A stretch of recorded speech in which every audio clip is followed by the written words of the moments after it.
I tell new comics to stay away from religious material because I was at Mustache Pete's. Mr. Bill McCarty was on stage. He did a joke about his Catholic school upbringing. That's right. And a glass flew out of the audience and missed him by a foot and broke against the back wall. Yeah. What is your memory of that? This was my version of Altamont. I mean, Jeez. Now, I'm sure I booked that, but I don't. I'm sure I wasn't there because I would remember that. I remember it. I had a lot of my early stuff was Catholic school / Yes. religious satire, very influenced by George Carlin, I guess. And one time at Mustache Pete's, a guy threw a glass at me. Wow. And it shattered against the back wall, and the room just went cold. And the guy immediately realized he'd done something just maybe horrible you shouldn't have done. and he just like, okay, I'm leaving. They didn't even have to escort him out. He took himself out. But that show, 2 years, Kevin Can Wait, you played Mott. Mott. And talk about that experience. I mean, I'm sure you wish it lasted longer. Oh, it was great. 2 years. It was so surreal too. Just Did you blend in like your Pixel experience to the role? The character was actually, when I read the breakdown, the description of the character was giant, long-suffering father of 7. I'm like, well, I'm 2 of those. Giant and long-suffering. Close enough. Yes, I'm 2 of those. So I was actually just playing myself. And I remember going up to Rock Rubin. One of the writers and comedian as yeah. well.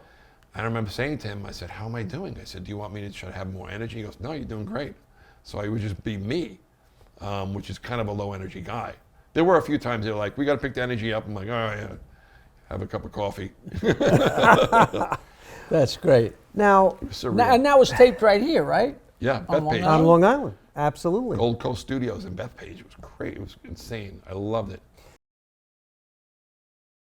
The first time I saw Peter's act, how could I just saw it again Saturday night? He's just jealous. Just jealous. Because those Jimmy Carter jokes work every time. Meanwhile, I'm up there doing jokes for my first album, 1979. Who cares? But that's great. So he actually, did you take his course once? Just once, So we have people come in here and say, I took it 9 times. I'm like, yeah, Chris Roach. It's like they're on the roller coaster. Give me another ride, Well, here's the thing. I didn't, these guys taught me how to write a joke, but I didn't write jokes. I didn't have it in me. I wasn't the guy who went ba ba ba ba ba ba ba ba ba ba ba ba ba ba. Right. It was like I had characters. I had things in my head, ideas, and I wanted. I went up. My first bit was a waiter that I saw at a restaurant. I used to go to an Italian restaurant in Port Washington, and I loved this waiter. So I used to walk up to random tables at a restaurant and pretend I was the waiter. And people thought I was the guy. We have that talent of exposing the scenario at the right time, because that's all we're dealing with. We're dealing with what happens if so-and-so did this, or I remember that happened, or something. We're just dealing with scenarios that we invent, you see. And so we have control. Now, and if you have an audience that doesn't let you do that, it's their loss, not yours. Right. That's right. That's why you don't have to worry. Like Fox and Pryor too, because I've seen him many, many times. And when Richard Pryor used to go on, and the first thing he would say on stage is, I hope I'm funny. Yeah. I hope I'm funny. And then he would do his show. Is that true, that story about him on the cruise ship, or is that just? You know what? I repeat it. I don't ever want to know if it's true. It has to be true. It's too good not to be true. It's a great Tell story. the people quickly what happened. Okay, he's on it. Maybe correct me if I'm wrong. It was around that time where that Jewish guy in the wheelchair. Leon Klinghoffer. So he's on stage and he asked the waitress, "Can you get me a Leon Klinghoffer?" And she says, "What is that?" And he says, 2 shots and a splash. The next day, a helicopter comes and takes him off the ship. And this is at the time where it had happened like days before. Right.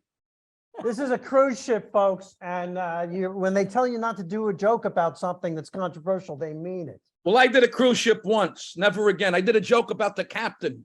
The captain never goes to the show. Out of all the shows, of all the nights, that one night I do that one joke, he's in the audience. Candy stores, all Yes. the coffee, cappuccino shops in the back was with the numbers parlor. And they used to have gambling parties like for days. We used to go into a place that looked like a storefront, and the people would be sitting there from Thursday till Sunday. So one time, I think in Ridgewood, and this is a true story, I don't know. Did they ever ask you to join in the game? No, I didn't have that kind of money anyway. Right, You don't want right. to get involved in that stuff. Well, I got to tell you, so you were an exterminator and you were involved, and before I say this, the statute of limitations has I passed wasn't involved. in the numbers racket with the mob. and Look we're- at this. Now he's got me in the numbers racket. We get the guests here on Stand Up Memories. So how do you go from Wait, I want to know. exterminating- Wait, he didn't fit. So how did you react to your father? Did he tell you you should stop working there, or? Well, he said, "What are you, crazy? You don't get involved with them," because he was from the neighborhood. He knew. And you people. said you're not involved. You're doing I a said, "I'm not- service. I'm doing a service. It's like Right, the person everybody- that sells them the hamburgers. Exactly. Everybody needs an exterminator, Right. Right. Everybody needs it. even exterminators. Even exterminators. Right. I know you as a kid loved comedy from the start. I was a kid like magician. I was a magician. I liked magic. I didn't like comedy. I liked jokes from the start. I didn't. I used to think when the old guy from the fruit store would tell me a joke, I was like, this is so stupid, this old guy telling me these dumb jokes. I didn't think it was funny. I remember thinking, I didn't understand humor. I was too analytical as a kid. I didn't know you worked in a fruit store. He was there. He was there. I had an 8th grade science teacher who would come in the day after the Red Skelton show, and he'd do the seagull jokes.